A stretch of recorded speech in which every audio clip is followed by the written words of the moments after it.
Depuis quelques années, il a envahi les rayons de nos supermarchés. Le bio. Un marché colossal de plus de 8 milliards d'euros qui ne cesse de progresser. Plus 16% en un an. Il a su nous séduire avec un argument. Il serait meilleur pour notre santé, mais aussi pour la planète. C'est éviter les pesticides, c'est éviter ce genre de choses. C'est bien manger.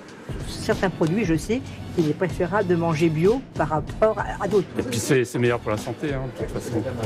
Pour nous guider dans les rayons, un logo règne en maître. Le label AB.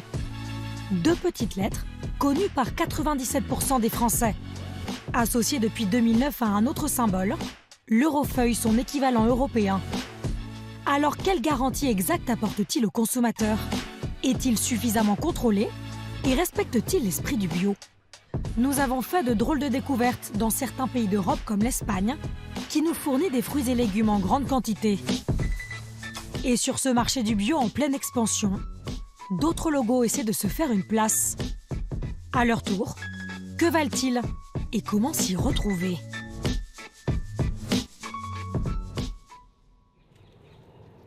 Premier élément plutôt rassurant, le cahier des charges du logo Star AB est très contraignant. Pourtant, cela n'a pas effrayé Erwan, agriculteur en Île-de-France. Il fait partie des 37 000 producteurs français qui ont choisi de s'installer en bio. C'est selon lui la meilleure option pour faire des légumes de qualité. J'adore manger, j'adore cuisiner et j'adore retrouver des goûts. En fait, j'ai pas choisi de faire du bio, j'ai choisi de produire des légumes qui donnent envie et qui nourrissent les gens. Donc par exemple, dans mon céleri, là, je sais qu'il y a une odeur, il y a un goût qui fait qu'on va pouvoir le manger aussi bien en rémoulade, cru, en bâtonné ou alors en velouté. Et les gens vont se faire plaisir avec très peu de choses. Mais ce choix a un impact très lourd sur son travail. Il doit respecter à la lettre le cahier des charges AB Eurofeuille défini par l'Union européenne. Un document de 36 pages, avec un principe de base écrit noir sur blanc. Erwan doit produire en s'appuyant uniquement sur des ressources naturelles, donc sans utiliser de pesticides chimiques. Ça va, Claire? Alors l'agriculteur a dû s'organiser. Tu t'en sors?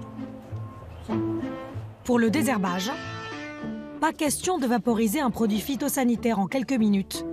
Il faut le faire manuellement, presque tous les jours. Même chose pour les insecticides. Chez lui, ils ne sont pas chimiques, mais naturels. Ce sont ces mauvaises herbes.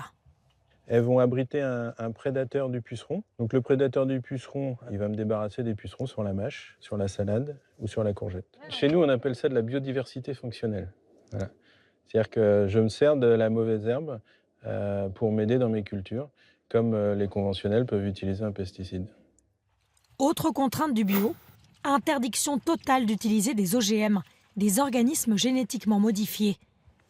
Et pour rendre sa terre plus fertile, Erwan n'a pas non plus le droit de se servir d'engrais chimiques.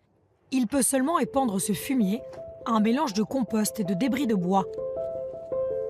L'exigence principale du label AB, c'est donc d'entretenir la bonne santé de la terre naturellement, notamment en changeant de type de culture après chaque récolte. Ici, avant, il y avait des choux. Avant, il y avait des poireaux. Avant, il y a eu des pommes de terre. C'est une des règles du cahier des charges en bio, de faire des rotations pour limiter à la fois les maladies qui peuvent se maintenir dans le sol et les ravageurs. Ces principes, comment le label AB s'assure-t-il qu'il soit scrupuleusement respecté? Les agriculteurs sont en fait contrôlés au moins une fois par an, sur rendez-vous. Dans le sud de la France, près de Montpellier, Philippe Navas est une sorte de gendarme du bio. Des contrôles, il en réalise 250 par an. Comme aujourd'hui. Et bonjour. Il se rend chez Jérôme Simon, un agriculteur bio qui produit des fruits et légumes. Comment allez-vous, monsieur Simon? Ça va et vous? Parfait, impeccable. Philippe travaille pour l'un des 9 organismes officiels qui délivrent les certifications bio. On vous libère. Ok. Allez. Allez, ça marche. Papier, Plantation dans les champs, installation, aujourd'hui il va tout passer en revue. Cela ressemble presque à un contrôle fiscal. Alors, ça, c'est les éléments. Première étape, vérifier que tous les produits qui entrent sur l'exploitation sont bien certifiés bio. Pour cela, il va éplucher les factures, notamment celles des graines qui seront plantées. Voilà, donc là, par exemple, pour des pommes de terre semences, Pommes de terre. vous avez l'agrément bio qui va avec la facture. Philippe inspecte même jusqu'au fournisseur. Jérôme doit prouver qu'il s'agit bien d'un fabricant de semences bio. Donc pour ça, c'est impeccable. Même chose pour les engrais et le fumier. Mais comment prouver que tout ce que l'agriculteur montre est réellement ce qu'il utilise pour sa production? Et ça se trouve, il y a des sacs ici, en fait c'est autre chose qui est sur la terre. C'est effectivement quelque chose qui peut exister. Là, je dirais, ah bien sûr, on n'est jamais certain à 100%. Après, il y a quand même une notion, de confiance, deux, de connaissance de l'exploitant et de la méthodologie de l'exploitant qu'on suit depuis 2010. Car depuis 9 ans, Jérôme est contrôlé chaque année par l'organisme de Philippe. C'est le seul moyen pour renouveler son fameux label AB Eurofeuille. Pour lui, pas d'autre choix que d'accepter ces règles du jeu. Ben, c'est le moment où on se fait un peu surveiller, voir si on a bien fait notre travail. Donc on espère avoir tout bien réglé. Et la visite est exhaustive. Après les factures, Allez, donc Bien. prélèvement. Donc je vous propose de faire le tour un petit peu de l'exploitation. direction le champ. Philippe commence toujours par regarder l'état des plants. Elles ont été consommées par une limace, par une chenille, par un insecte. Donc c'est un signe qu'il n'y a pas d'utilisation d'insecticides. Mais il ne se fie pas à ce seul détail. On va faire un prélèvement un peu plus au milieu de la planche. Ok. La terre du champ de salade de Jérôme va être analysée par un laboratoire indépendant. A priori donc, impossible de frauder sur l'utilisation de produits interdits par le label, comme les pesticides chimiques. Pourtant, dans le passé, des traces de produits phytosanitaires ont déjà été retrouvées dans des légumes bio, notamment des carottes certifiées. Une affaire qui avait fait la une de la presse. Alors comment est-ce possible? Cela s'explique peut-être par la rareté des analyses. Globalement, on a une exploitation sur 4 qui fait l'objet d'un prélèvement par an. Mais ça veut dire que... Ah, mais ça veut dire que ce n'est pas une notion de prélèvement systématique pour l'ensemble de chacune des exploitations. Donc il y a des limites à ce cahier des charges. Il y a des limites, obligatoirement. Les analyses ne seraient pas systématiques car elles seraient trop coûteuses pour les organismes certificateurs. Après plus de 2 heures de vérification, Philippe jette un dernier coup d'œil sur l'exploitation. Bon, je fais un petit tour pour voir s'il n'y a rien de suspicieux qui traîne dans les parages. Hein.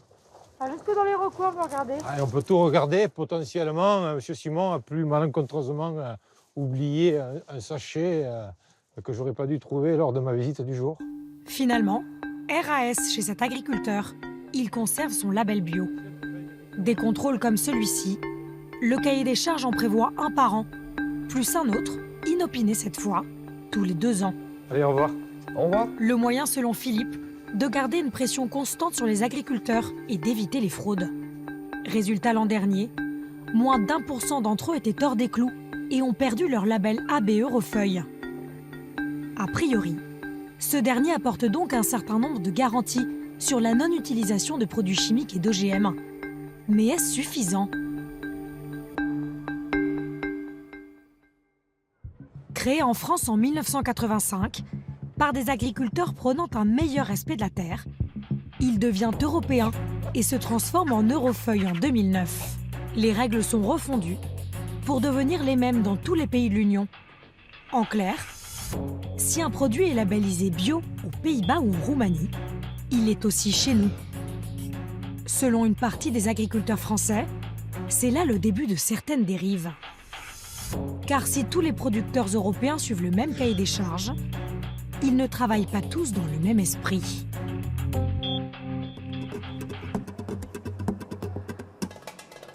Faute de produire suffisamment, un tiers des produits bio que nous consommons en France sont importés.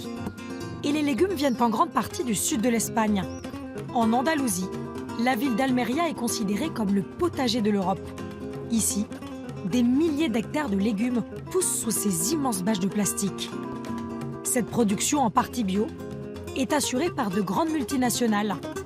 Aucune n'a accepté de nous ouvrir ses portes.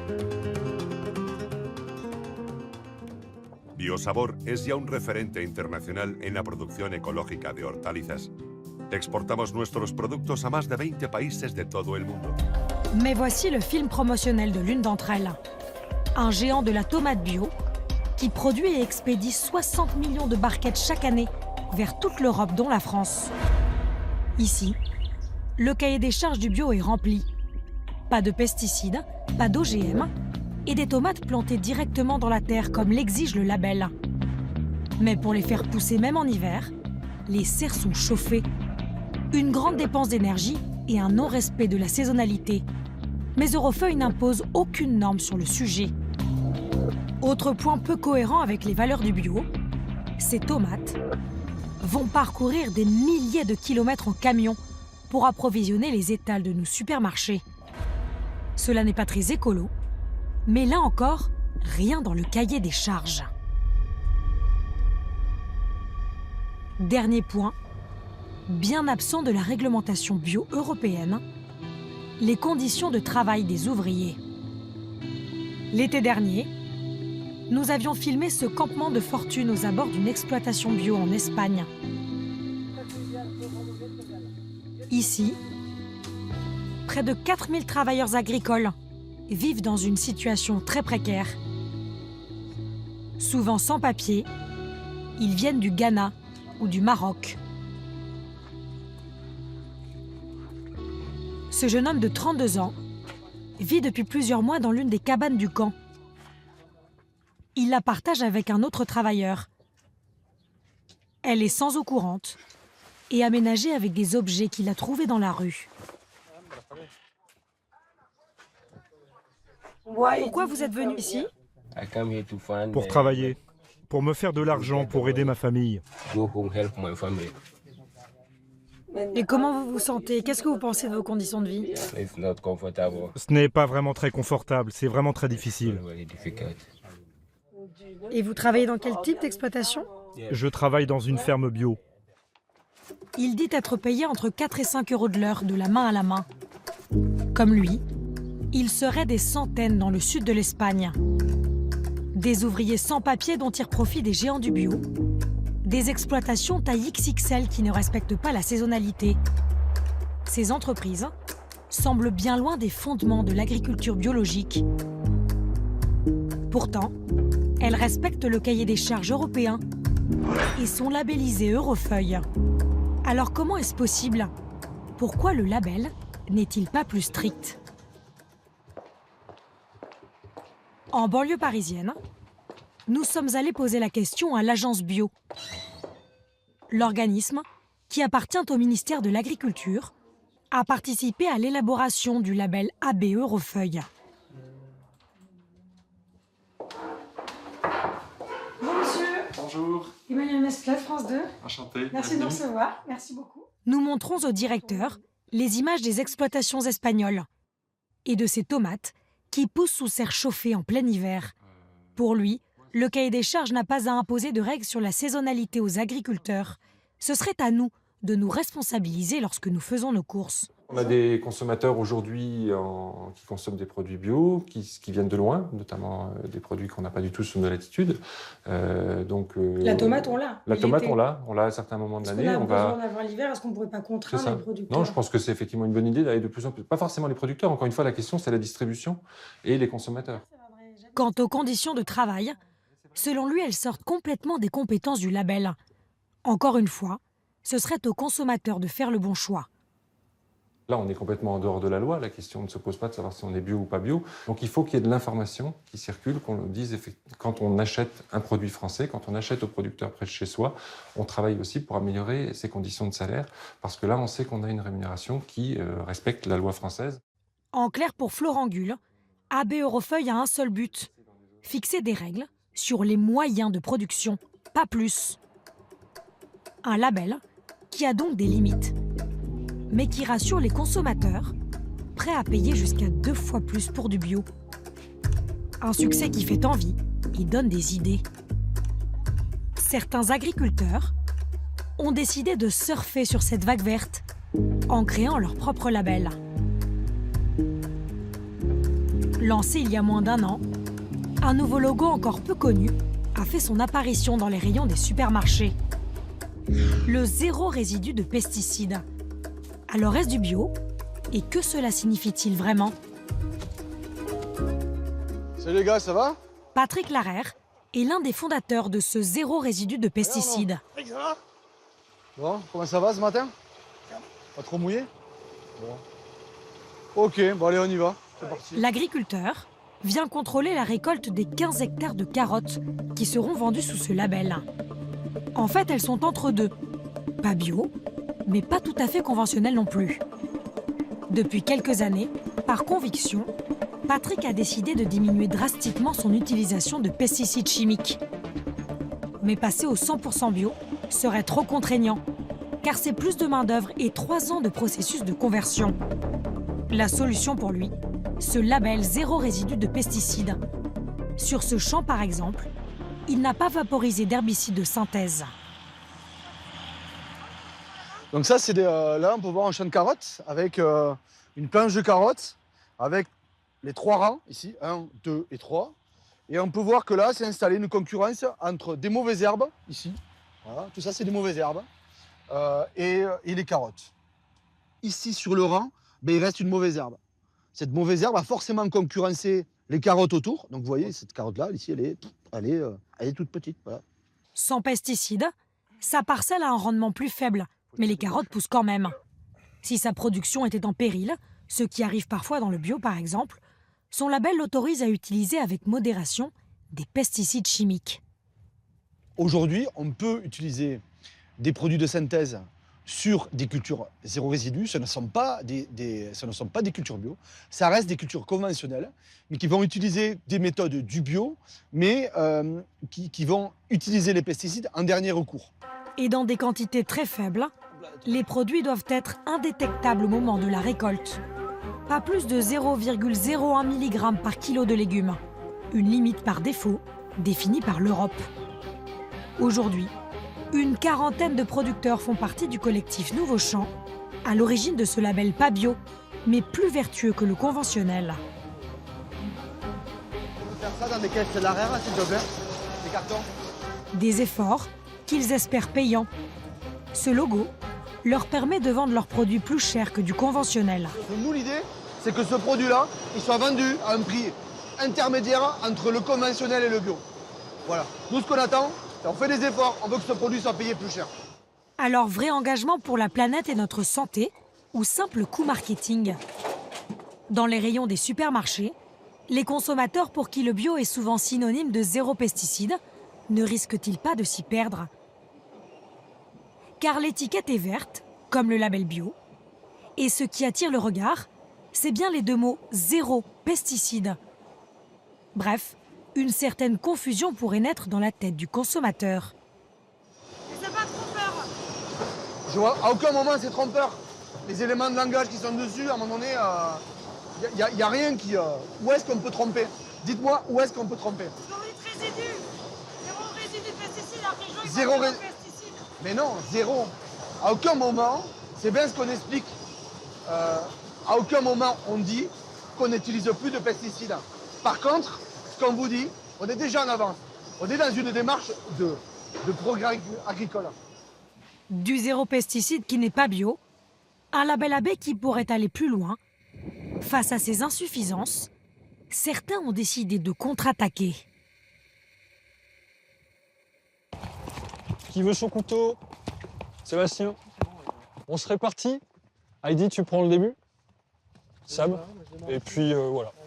L'objectif, c'est qu'on ait fini avant qu'on soit trempé. Ça va, ça? Dans le Nord, Benoît est agriculteur bio depuis les années 80. Mais depuis 9 ans, en plus d'être labellisé AB Eurofeuille, ses légumes sont aussi estampillés Biocohérence. Un label créé en 2009 par des producteurs bio de la première heure, frustrés par les limites d'AB. Aujourd'hui, comme toutes les semaines en hiver, c'est la récolte des poireaux. C'est le produit de saison par excellence. Contrairement à l'Eurofeuille qui permet la culture de tomates en hiver, comme en Espagne, faire des légumes de saison, c'est une condition obligatoire pour avoir le label Biocohérence. Le cahier des charges européen n'a pas prévu, quand il a été écrit dans les années 80, n'a pas prévu d'imposer la saisonnalité, considérant qu'elle s'imposait d'elle-même. Sauf qu'à l'époque, le marché était relativement restreint, donc on n'avait pas besoin de penser à tout. Aujourd'hui, avec un marché beaucoup plus ouvert, avec certains opérateurs qui veulent de tout le temps, la question se pose. On a choisi d'inscrire la saisonnalité d'entrée, en disant que c'est un facteur important. En plus de la saisonnalité, le label Biocohérence a aussi décidé de fixer des règles sur les conditions de travail pour éviter des situations comme celle que nous avions filmée en Espagne. Faut que tu lèves un petit peu le bac, Heidi. Les 15 salariés de Benoît sont tous employés en CDD ou CDI, payés un peu plus que le SMIC. On a mis quelques règles sociales dans le cahier des charges. Sur le respect du droit du travail, évidemment, et même en allant plus loin, en anticipant sur le droit européen, on s'interdit les travailleurs détachés. Il n'y a pas de raison que quelqu'un qui travaille ne soit pas rémunéré avec le droit français. Mais c'est vraiment une volonté d'avancer. Considérer que la bio, c'est un art de vivre, une façon de vivre. Si pour le label Eurofeuille, l'agriculture biologique n'est qu'une manière de produire, pour Biocohérence, c'est beaucoup plus que ça. Presque un projet de société, le point de départ d'une filière. Alors pour Benoît, le travail ne s'arrête pas une fois sorti du champ. C'est la livraison du jour, il y a quelques centaines de kilos, ouais, quand même. Faut nourrir. Enfin, 5 fois par semaine, direction la métropole lilloise, à moins de 15 km de là. Vendre ses produits en local est encore un des critères à remplir pour avoir le label Biocohérence. Benoît ne veut surtout pas entendre parler de trajets de milliers de kilomètres, comme entre l'Espagne et la France. Presque à l'heure. Voilà. Tout est en ordre? Bah ouais. Ok, super. Quelques heures seulement après être sortis de terre, ces poireaux vont être mis en rayon, comme en circuit court. Aujourd'hui, ce mode de fonctionnement est peu compatible avec la grande distribution, première vendeuse de bio. Les produits estampillés Biocohérence sont vendus un peu plus cher et uniquement en magasins spécialisés. Mais pour les 500 agriculteurs qui ont fait ce pari, ce serait là le seul moyen de manger plus bio que bio.